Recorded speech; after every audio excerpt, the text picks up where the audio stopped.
This Torah class is brought to you by TorahAnytime.com. Okay, good afternoon everyone. Shalom Aleichem. Bruchim Habaim to Iggeres HaRamban. We continue in the Ramban's holy words.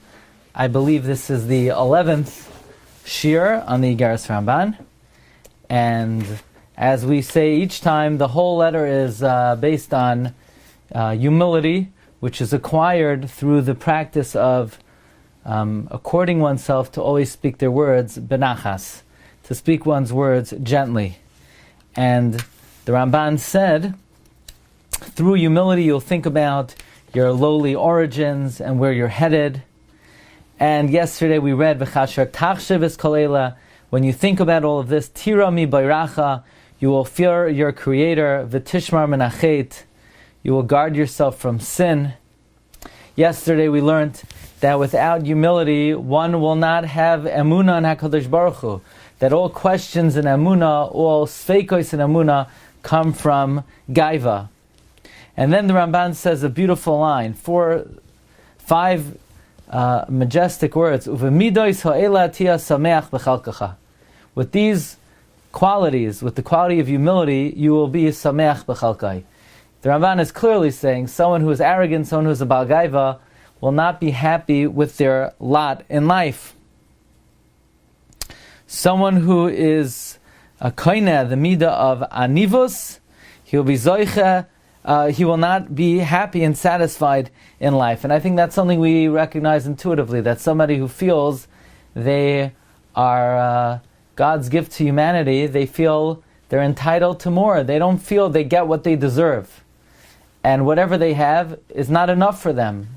But when somebody feels that they are unworthy of Hashem's blessing, and one feels that whatever they get is a gift from HaKadosh Baruch Hu, that brings a person to be misameach b'chalkai. In other words, when somebody feels that they have, somebody feels, okay, I have $1 million. I have it, it's mine. Okay, so they're not going to enjoy it because they feel they have it and they want more. As opposed to somebody who doesn't feel like whatever is in their possession is theirs because it could change momentarily. A person's state and status could change momentarily. So whatever they happen to be enjoying is a gift. So then they will be sameach b'chalka. Rav Goldberg quotes the words of Rav Chaim Volozhiner in the Ruach Chaim on the words Ezehu Asher Hasameach b'chalkai. Rav Chaim Volozhiner writes that midarach ha'olam, human nature is that somebody who is always poor, someone who's poor, he never has money.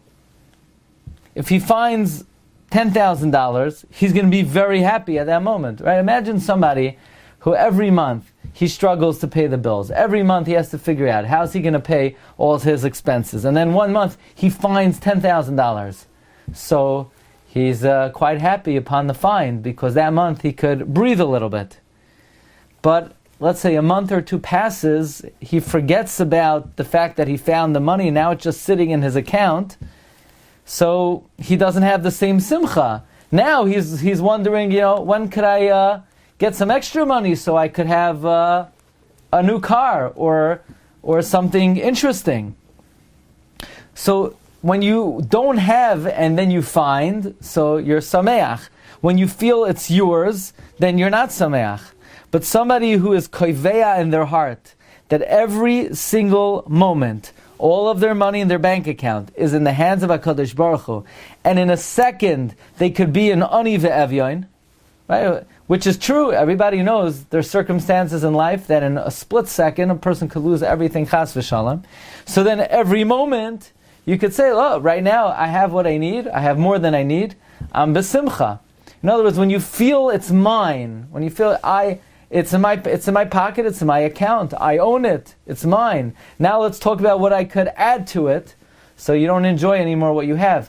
But when you realize the tenuous nature of what you have, so while you have it, you could enjoy it. Says Rav Chaim Volozhiner, this is the meaning of Ezehu Asher Hasameach, actively, present tense, Sameach, Lashon Hoive, he's Sameach constantly, he will enjoy it. However, somebody who was happy yesterday, okay, but what do you do for me lately? Right now, I want something more.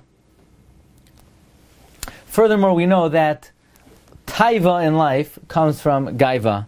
The Gemara in the Dharm says on Daf Testament Beis, there was a story about a Nazir who came from the south, and he looked at his shadow and he saw he was very handsome, and the Yetzer Hara got the best of him. So the Gemara says that an Amora said to him, Rasha, why are you misgaya about a world that doesn't belong to you? What do you mean, why is he misgaya? He was about to be involved in arayos. Why is the Amora saying, why are you misgaya? He should say, why are you misaveh? So you see, the root of taiva is gaiva. So somebody who is an anav will be sameach b'chalkai. The key to sameach b'chalkai is to recognize that we don't actually have anything, and whatever we're able to use at the moment is a gift from HaKadosh Baruch Hu. Says Ramban v'chasher tisnaig b'midas ha'anava, when one accustoms oneself with humility, lehisboishesh mikal adam, to be ashamed before all people. Interesting. From the midah of humility, one will be a Abaishan. Now, this is not something you could put on. This is not a facade. You can't act as a Abaishan. It's a genuine hargasha that comes from humility. Rav Goldberg cites a beautiful kliyakar on this week's parasha, Perek Lamed Daled, Pasuk Lamed Gimel. When Moshe finished speaking to Moshe, he put on a mask. Why was Moshe wearing a mask? It was Purim every single day. Agan Sior Purim, why is Moshe wearing a mask? So the kliyakar says, because people were staring at Moshe. That Moshe had illumination, Moshe was shining. And because Moshe was such an anav and a Abaishan, he was embarrassed that people were staring at him, so he wanted to cover over his shine.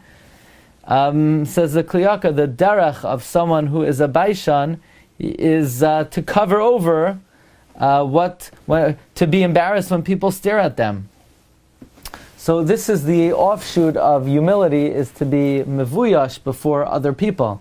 In other words, to consider oneself, so to speak, lower than anybody else. So the question is, really, one should consider themselves lower than anybody else? But I'm better than everybody else. A person may think, look, I'm X, Y, and Z. I know more Torah than everyone else. I have this quality. So should a person really be mevuyash before everybody else? So in this perush, Bayu Cheshbain, he cites the perush Ion Tfila of Rabbi Yaakov Tzvi Mecklenburg on davening, on the words V'nafshi ke'afar la'koil tiyah. My soul should be like dust to everyone. Rabbi Yaakov Tzvi Mecklenburg asks, how could a person really feel like dust before everyone? But I learn more than him. I do more chesed than him. I daven better than him. So Rabbi Yaakov Tzvi Mecklenburg says that we know that people's personalities are based on their composition. Everybody is made up of 4 elements. Person is made out of Efer, Adama, Ruach, Mayim, Afar. A person is made out of Eish, Ruach, Mayim, and Afar. These are the 4 elements that compose a person. And the person's personality is based on the way these 4 elements are in balance. Somebody who has a lot of Afar is lazy. Someone who has a lot of Eish maybe is a bigger Baal Taiva. So one may say, I'm a bigger tzaddik. Yeah, no kidding, because you have it easier. The way God made you, it's easy for you to learn. You are able to sit, you have a clear head, you read a Gemara, and it goes in. Not everybody, you could sit on a Gemara, and it goes in easily. For me, I sit at a Gemara, I got to break my head over it. It's not easy to learn Gemara. So, just because one guy, he could learn a blot in an hour and remember it, the other guy, it takes him 50 hours to learn that blot. Oh, you're early to shul. Very nice. God made you that when your alarm clock rings, you get up. The other guy, it's impossible. So don't look at the other guy and say, well, I'm greater than him, but I'm a Baal Midos, so I have a Rachmanis on him, so I'm making myself into an Anav. If that guy would have your capability, he would be 50 times greater than you. You realize how little you're doing with what God gave you, and maybe how much that guy is doing with what the Rebbeinu Shalom gave him. So that's the inyan of Anivos and Busha, and something that the Ramban will develop further. We'll Be'ez Hashem continue tomorrow. Wishing everyone a great day. Kol Tov.